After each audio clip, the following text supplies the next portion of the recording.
Dernièrement, je discutais avec un monsieur au sujet de la dyslexie. Je lui racontais comment ça se passait pendant la dictée. Et il me dit: «Oh, tu devrais le raconter sur YouTube.»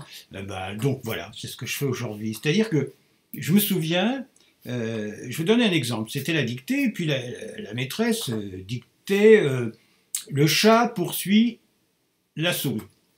Et moi, en tant que dyslexique, tout de suite, j'entendais le chapour. Le chat poursuit la souris. Le chapour. Alors je me dis, tiens, un chapour, c'est drôle. Et hop, mon esprit partait ailleurs.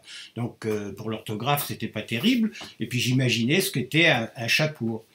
Mais il y avait aussi un phénomène récurrent, c'est, je l'entendais aussi la phrase inversée. Le chat poursuit la souris, ça donnait la souris poursuit le chat. Vous voyez? Et donc j'imaginais autre chose. Alors forcément, je ne me tenais pas au concret de la dictée. Déjà, difficulté pour écrire, mais comme j'avais tout inversé, j'étais complètement en décalage par rapport au devoir qu'on devait exécuter. Et alors, gros handicap, évidemment, parce qu'après, on retrouvait dans mon texte des trucs farfelus, abracadabrants, et ça me causait beaucoup de soucis. Enfin, j'avais beaucoup d'ennuis avec la maîtresse. Mais, en même temps, imaginez toute la créativité qu'il y a derrière ça, enfin, le développement de la créativité. Bien sûr, ça paraît dingue au départ, mais si on exploite ça, eh bien, on en tire grand profit. C'est-à-dire qu'on a la possibilité, enfin, j'espère que vous connaissez ça, vous les dyslexiques, d'entendre les choses tout à fait autrement. Hein. Vous voyez, je ne sais plus si j'ai déjà raconté, mais je suis allé un jour travailler pour l'association de la fête du livre en France. Hein. Et avant, c'était, ça s'appelait la fureur de lire. Et quand je suis arrivé dans l'association, je leur ai dit: «Oh, la fureur de lire, oh, la fureur de lire.» Enfin, je fais la moustache, je le fais mal, hein. Je suis pas un humoriste. Et ils sont tombés sur le cul, quoi.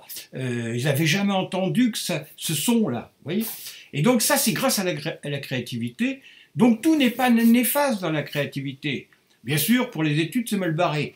Bon, voilà, ce que me disait mon copain de vous raconter, je le fais brutalement, comme ça, au pied levé, ou je sais pas comment on dirait, et pourquoi pas à l'oreille levée, enfin, bref, vous voyez, les yeux levés. Voilà, ça y est, ce matin, je commence à délirer. Et bien voilà, les gens disent ils délirent, et ben, mais ce délire, on peut l'employer dans beaucoup d'activités artistiques, et donc c'est intéressant. Voilà, bon, j'espère que ma vidéo, toujours aussi nulle, enfin pourrie, vous gêne pas trop.